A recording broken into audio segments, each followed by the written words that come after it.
Okay, students, are you ready to learn the previous discussed rules with examples? Here I have written some cases.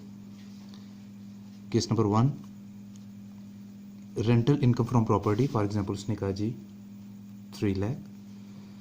Unadjustable advance rent received from tenant. किराएदार से उसने unadjustable advance लिया है, ठीक है, sorry adjustable advance. तो हमने क्या रूल पढ़ा है कि जो एडजस्टेबल एडवांस है वो बेसिकली आपका रेंट में एडजस्ट हो गया है, इसलिए हम ये जो अनएडजस्टेबल एडवांस है इसको क्या करेंगे, इसको इग्नोर करेंगे. तो हमारे पास इस केस के अंदर जो आरसीटी आएगी, रेंट चार्जेबल टू टैक्स, वो कितनी होगी, 3 लाख. तो इसका रूल क्या होगा कि 2 लाख तक ये एग्जाम्प्ट होती है, ठीक है. जो रिमेनिंग अमाउंट है 1 लाख, उसका हम 5% टैक्स फिक्स है, तो वो 5000 आ गया. ये हमारे पास क्या आ गया, tax on property.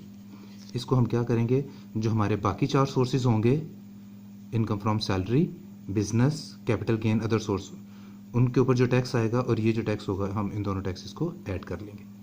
Clear? Okay. Case number 2, rent from a house let out ₹20,000 per month. कि आपने किराए पे घर जब वो दिया हुआ है और आपको 20,000 पर मंथ जब वो आ रहा है, तो आपने पर एनम में कन्वर्ट कर लेना है. 2,40,000 आ गया हमारे पास, ठीक है जी. उस पर आपने क्या किया जी, आपने रिपेयर चार्जेस खर्च किए हैं, कलेक्शन चार्जेस 8% आरसीटी का, ये हमारे पास आरसीटी जो है इसका 8% कलेक्शन चार्जेस खर्च किए हैं. ये सारे आपके क्या हैं, एक्सपेंसेस हैं. Unadjustable advance, rent from new tenant, ठीक है. इसको हम अभी देखते हैं थोड़ी देर तक. पहले हमने क्या रूल पढ़ा था कि जितने भी आपके एक्सपेंसेस हैं इनको आपने क्या करना है, इग्नोर. एक्सपेंसेस रिगार्डिंग प्रॉपर्टी, इन सबको इग्नोर करते हैं. अच्छा जी. उसके बाद देखते हैं कि ये क्या कह रहा है. ये कह रहा है कि unadjustable advance rent from new tenant 80,000, refund to previous tenant vacated after 3 years 60,000. इस स्टेटमेंट को समझे, बहुत इंपॉर्टेंट है ये पॉइंट, और ये पेपर में आ जाएगा इस दफ़ा भी, क्योंकि इसने मोस्टली ये पॉइंट पूछा हुआ है. कहता है कि आपने जो नया किराएदार रखा है उससे आपने 80,000 जो है वो अनएडजस्टेबल एडवांस लिया है. तो हमने अनएडजस्टेबल एडवांस का क्या रूल पढ़ा है कि वो कितना ऐड करना है, इसका 1/10. लेकिन जो पिछला किराएदार था उसने घर खाली किया है 3 साल के बाद, उससे आपने कितने पैसे लिए हुए थे, उससे आपने जो रेंट लिया हुआ था 60,000, नए से कितने लिए हैं 80,000. तो जाहिर बात है नए से जब लिए हैं तो पुराने को वापस नहीं करने, जाहिर बात है जी वापस करेंगे. लेकिन पुराना जो आपका रेंट है, जो अनएडजस्टेबल एडवांस है, उस पर आपने 3 साल तक टैक्स पे किया है. तो फिर हम इसका क्या करेंगे, हम लिखेंगे कि आपका 1/10 new advance minus old advance already charge to tax. New advance कितना है हमारे पास 80,000, ओल्ड एडवांस जिस पे आपने 1/10 जो है वो 3 साल तक पे किया है, तो कितना आ गया 1/10 6,000, कितने ईयर्स 3 years, कितना आ गया 18,000. तो 18,000 में से 80,000 में से 18,000 माइनस किया, तो ये आपका अनएडजस्टेबल एडवांस आ गया. क्लियर? इस अनएडजस्टेबल एडवांस का आप लोगों ने क्या करना है, 1/10 जो है वो इस साल अपनी आरसीटी में ऐड कर लेना है. क्लियर? ओके. केस नंबर 3, वो लिखता है जी, income from gifted property 2,50,000, previous year unadjustable loss under the head income from property. क्या हमने रूल पढ़ा है कि आपका जो प्रीवियस ईयर का लॉस है उसको क्या करेंगे जी, शाबाश, उसको हम क्या करेंगे, इग्नोर. करंट ईयर का लॉस होता तो वो हम लॉस जो भी आरसीटी हमारी आती है उसमें से माइनस कर लेते. ठीक है जी. तो ये प्रीवियस ईयर का लॉस है, तो ये बेसिकली डेड लॉस है, इसलिए हम इसको एडजस्ट नहीं करेंगे, इसको हम अपनी इनकम फ्रॉम प्रॉपर्टी में से माइनस नहीं करेंगे. Rental income from facilities attached with the building 45,000, ये क्या चीज़ है? कहते हैं जी कि फॉर एग्जांपल मैंने आपसे जो आपकी बिल्डिंग है वो रेंट पे ली है, ठीक है जी। तो मैं आपको रेंट पे कर रहा हूँ, आपने क्या किया है, उस बिल्डिंग के अंदर जितना भी फर्नीचर और फिटिंग थी, फर्नीचर प्लस फिटिंग, यानी कि उसके अंदर जो टेबल कुर्सियाँ एसी वगैरह फ़ैन सब कुछ लगे हुए थे, वो भी आपने मुझे रेंट पे दे दिए। बिल्डिंग का रेंट अलग आ रहा है, इन सब चीज़ों का रेंट अलग आ रहा है। इन सब चीज़ों को हम कहते हैं जी कि facilities attached with the building. तो फिर बेसिकली जो रेंट है वो इनकम फ्रॉम प्रॉपर्टी में आएगा, फर्नीचर फिटिंग या facilities attached with the building होगा वो इनकम फ्रॉम अदर सोर्स में आएगा, ठीक है जी। इनकम फ्रॉम अदर सोर्स में ऐड होगा, वो आपकी इनकम फ्रॉम प्रॉपर्टी में ऐड नहीं होता। वो ये नहीं होगा जी कि इतना रेंट आपने पे किया है या इतना आपको रेंट आ रहा है। फॉर एग्जांपल अगर आपकी बिल्डिंग ही है तो आपको फर्नीचर फिटिंग से भी रेंट आ रहा है, तो वो आपका इनकम फ्रॉम प्रॉपर्टी में ऐड नहीं होगा, वो इनकम फ्रॉम अदर सोर्स में टैक्सेबल होगा। फॉर एग्जांपल एक और केस देखें, कहता है जी rental income from property 2,50,000 including 30,000 rent of furniture and fitting. जी क्या करेंगे इसका? 2,50,000 के अंदर 30,000 जो है वो फर्नीचर और फिटिंग का भी ऐड है, तो आपकी आरसीटी कितनी होगी? क्या 2,50,000 आरसीटी होगी इनकम फ्रॉम प्रॉपर्टी, या उसमें से ये माइनस करेंगे? जी शाबाश, उसमें से ये माइनस कर देंगे, ठीक है, 30,000 माइनस हो जाएगा। तो आपकी आरसीटी बेसिकली कितनी है? आरसीटी कितनी है? 2,20,000। ये जो 30,000 है ये टैक्सेबल है, लेकिन किस हेड में टैक्सेबल होगी? Income from other source. Okay, case number 5, income from property 3 lakh, current year loss 50,000। जी स्टूडेंट रूल बताएं क्या है? करंट ईयर के लॉस को क्या करेंगे? इसमें से हम इसको माइनस कर देंगे, तो आपका आरसीटी कितना आ जाएगा? 2,50,000, ठीक है। फिर वही हमने रूल याद रखना है कि 2 लाख तक एग्जाम्प्ट है, एग्जाम्प्ट अप टू 2 लाख, जितने भी केसेस हैं सब के अंदर एक ही रूल है कि 2 लाख तक एग्जाम्प्ट है। रिमेनिंग अमाउंट जो होगी उसका 5% हम लेके वो इनकम फ्रॉम प्रॉपर्टी का क्या होगा? इनकम फ्रॉम प्रॉपर्टी का टैक्स होगा, ये हमारा टैक्स होगा। तो बाकी 4 सोर्सेज जो टैक्स आएगा उसमें से हम इसको उसमें ऐड कर लेंगे। ओके, उसके बाद केस नंबर 6, केस नंबर 6 क्या है जी? Rental income from plot 1,75,000, 450 token money कितना? 25,000।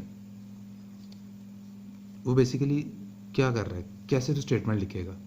450 टोकन मनी, जैसे मैंने पहले आपको डिस्कस किया, 450 टोकन मनी क्या होती है? जब्त किया गया बयाना। ये देखो स्टेटमेंट क्या लिखी हुई है उसने। उसने कहा टेनेंट कॉन्ट्रैक्टेड विद ऑनर, कि जो किराएदार था उसने मालिक के साथ एक कॉन्ट्रैक्ट किया कि वो मालिक का जो ओपन प्लॉट है वो उससे ख़रीद लेगा, और उसने इसके बदले में क्या किया? 25,000 रुपये टोकन मनी दे दिए, ठीक है, एडवांस दे दिया कि ये ले जनाब 25,000 रुपीज़, बाकी अमाउंट आपको 2 महीने 3 महीने बाद मिल जाएगी। बाद में वो जो किराएदार था उसने 2 या 3 महीने जो भी उसने कहा था date of maturity, for example 3 months का उसने कहा था मैं जी आपको पे कर दूंगा, 3 महीने गुजर गए, उसने बाकी अमाउंट पे ही नहीं की। अब ये 20,000 ऑनर की जेब में चला जाएगा। Tenant breach is the contract, कि जब उसने 3 महीने के अंदर पेमेंट नहीं की, बाकी किराएदार ने कॉन्ट्रैक्ट को तोड़ दिया, तो ये 25,000 किसकी जेब में चला गया? ऑनर की। तो वो बेसिकली टैक्सेबल हो गया। इसको क्या कहते हैं? Forfeited token money. तो फिर ओपन प्लॉट से कितनी इनकम आ रही है? 1,75,000 एक, और जो जब्त किया गया बयाना है वो भी कितना आ गया? 25,000। तो टोटल उसकी इनकम कितनी हो गई? 2 लाख। आरसीटी कितनी आ गई? 2 लाख। ओके, 2 लाख तक एग्जेम्प्ट है, इस पर कोई भी टैक्स नहीं होगा। इसी तरह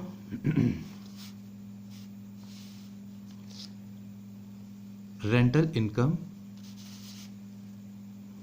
from open plot 1,50,000, repair charges 25,000, collection charges 7,000, unadjustable advance rent received 80,000। जी, रिपेयर चार्जेस क्या करेंगे, ये उसकी प्रॉपर्टी का एक्सपेंस है, इग्नोर करेंगे। कलेक्शन चार्जेस क्या है, उसका एक्सपेंस है, इग्नोर करेंगे। ठीक है। अनएडजस्टेबल एडवांस का क्या करेंगे, शाबाश बताएं। अनएडजस्टेबल एडवांस कितना ऐड होगा इसमें, होगा कि नहीं होगा? जी बिल्कुल नहीं होगा। क्यों?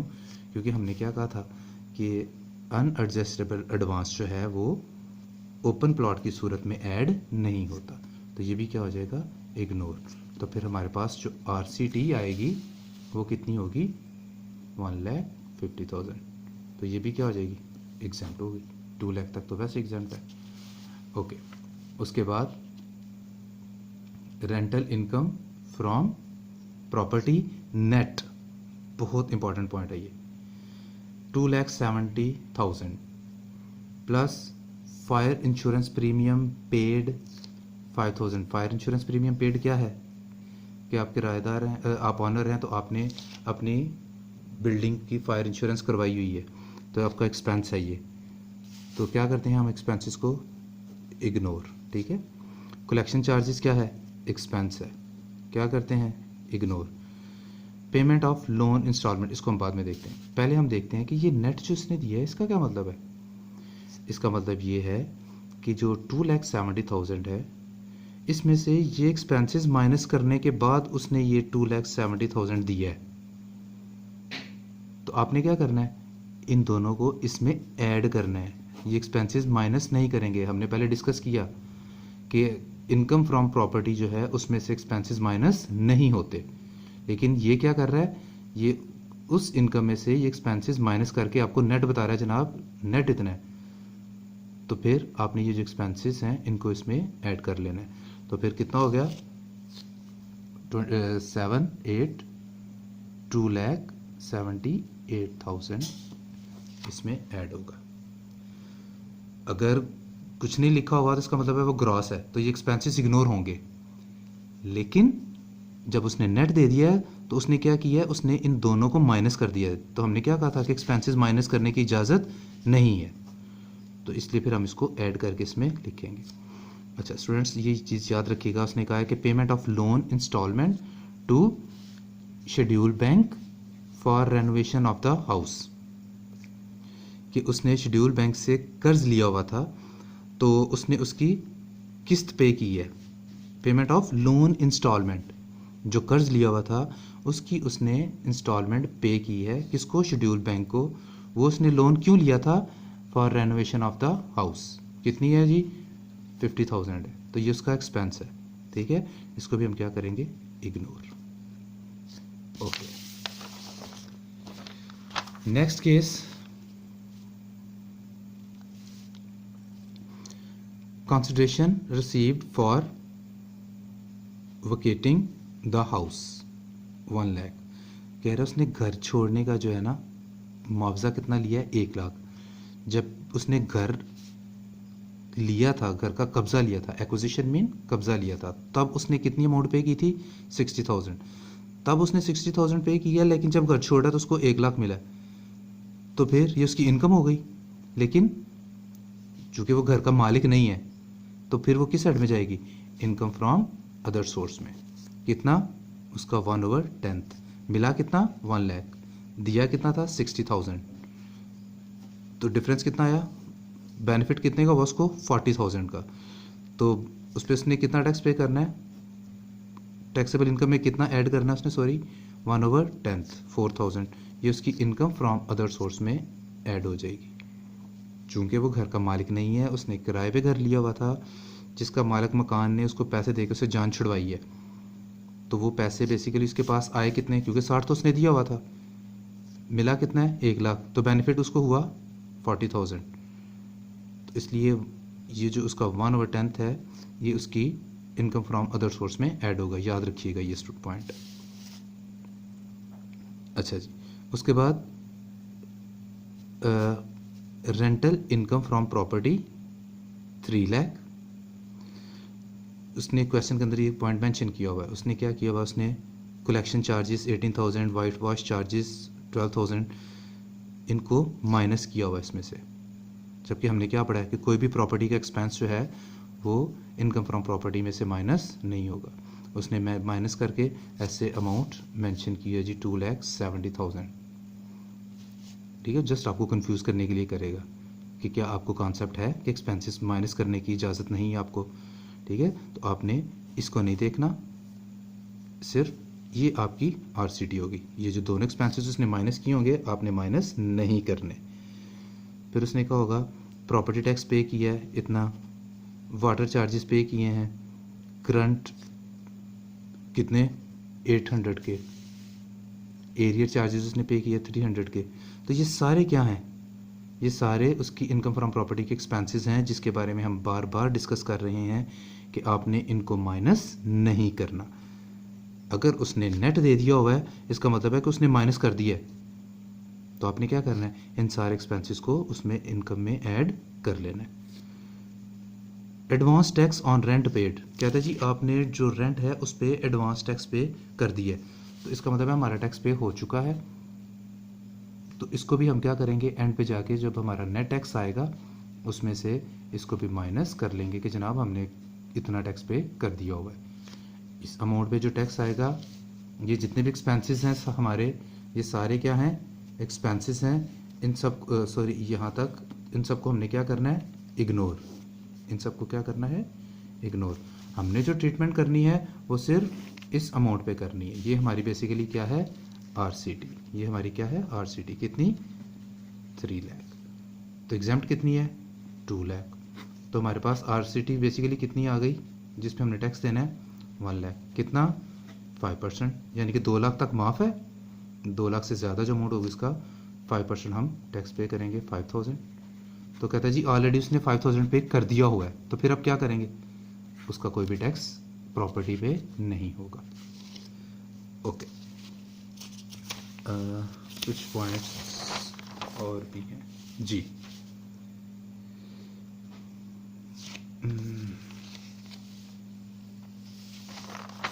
6, 7, सॉरी स्टूडेंट्स,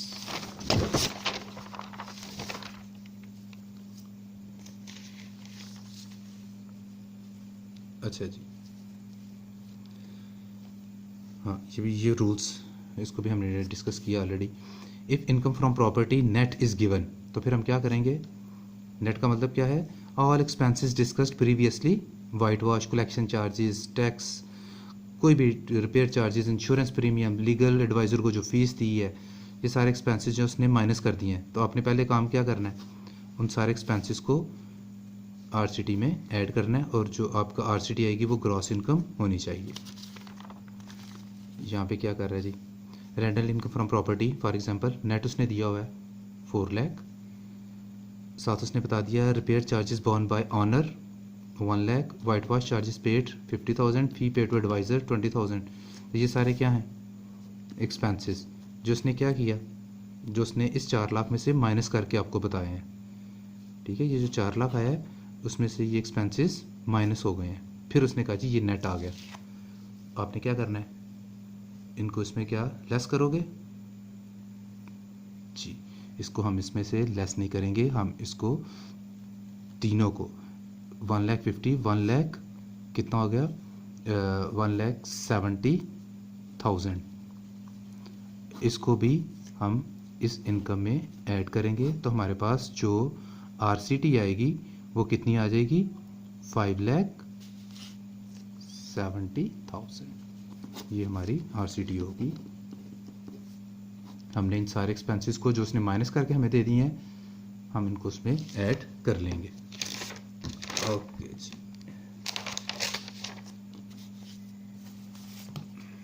लास्ट पॉइंट हमारे पास, हाँ जी, ये लास्ट पॉइंट जो हमारे पास डिस्कस करने वाले हैं,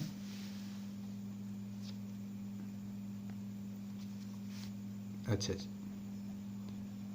rent free furnished accommodation is provided by employer entitlement rent for accommodation is ₹2 lakh, fair market ₹5 lakh, घर उसकी बीवी का। तो हमने इसको जब इनकम फ्रॉम सैलरी का टॉपिक आया था उसमें हमने इसको डिस्कस किया था कि रेंट फ्री फर्निश्ड अकोमोडेशन इसके एम्प्लॉयर ने उसको दी है। अगर उसको ये घर ना मिलता तो 2 लाख रुपीज़ जो है उसको अकोमोडेशन अलाउंस मिलना था, जबकि मार्केट में फिर मार्केट रेंट कितना चल रहा है 5 लाख।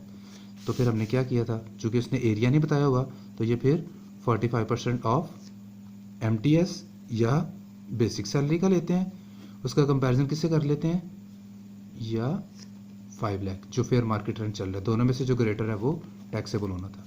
ये जो घर उसकी बीवी का है इस पॉइंट को हमने इग्नोर कर देना है। लेकिन अगर तो उसने ये लिखा हुआ है कि घर उस एम्प्लॉय का अपना है, इसका मतलब है कि एक तो उसको सैलरी में भी फ़ायदा हो रहा है कि उसका एम्प्लॉयर उसको घर का जो वो अकोमोडेशन अलाउंस एक तरह से दे रहा है, और दूसरी तरफ उसको इनकम फ्रॉम प्रॉपर्टी में से भी रेंट आ रहा है। तो फिर हमने इस पॉइंट के 2 ट्रीटमेंट करने हैं, ठीक है, इस पॉइंट की वजह से कि घर उसका अपना है। क्या क्या ट्रीटमेंट करना है, सॉरी, एक 30% ऑफ MTS उसने कहा है अदर देन बिग सिटी, तो अदर देन बिग सिटी का मतलब छोटे शहर में, तो 30% ऑफ MTS या बेसिक सैलरी, और इसका कंपैरिजन किससे कर लेना है, फेयर मार्केट वैल्यू के साथ। दोनों में से जो भी ग्रेटर है वो टैक्सेबल है, किसमें, इनकम फ्रॉम सैलरी। और फिर आपने क्या करना है कि ये जो उसका एंटाइटलमेंट है ये बेसिकली उसका क्या है, ये वो रेंट है जो उसका एम्प्लॉयर उसके घर का मालिक होने की वजह से उसको दे रहा है। घर जिसका मर्जी है, घर आपका अपना है, तो एक तरह से आपको ये रेंट मिल रहा है, इसलिए आपने इसको इनकम फ्रॉम प्रॉपर्टी में भी ऐड कर लेना है। क्लियर है स्टूडेंट्स? जितने भी पॉसिबल केसेस थे इससे रिलेटेड, इनकम फ्रॉम प्रॉपर्टी से रिलेटेड, मैंने कोशिश की है कि सारे क्लियर कर दिए जाएं, ठीक है। उम्मीद है कि आप सबको समझ आ गई होगी। प्लीज़ इसको अगर नहीं समझ आई दोबारा से आप इसको देखें, आपको समझ आ जाएगी। फिर भी नहीं समझ आती आप मुझसे कॉल करके या व्हाट्सएप पे मुझसे समझ सकते हैं, ठीक है जी। थैंक यू सो मच, अल्लाह हाफिज़।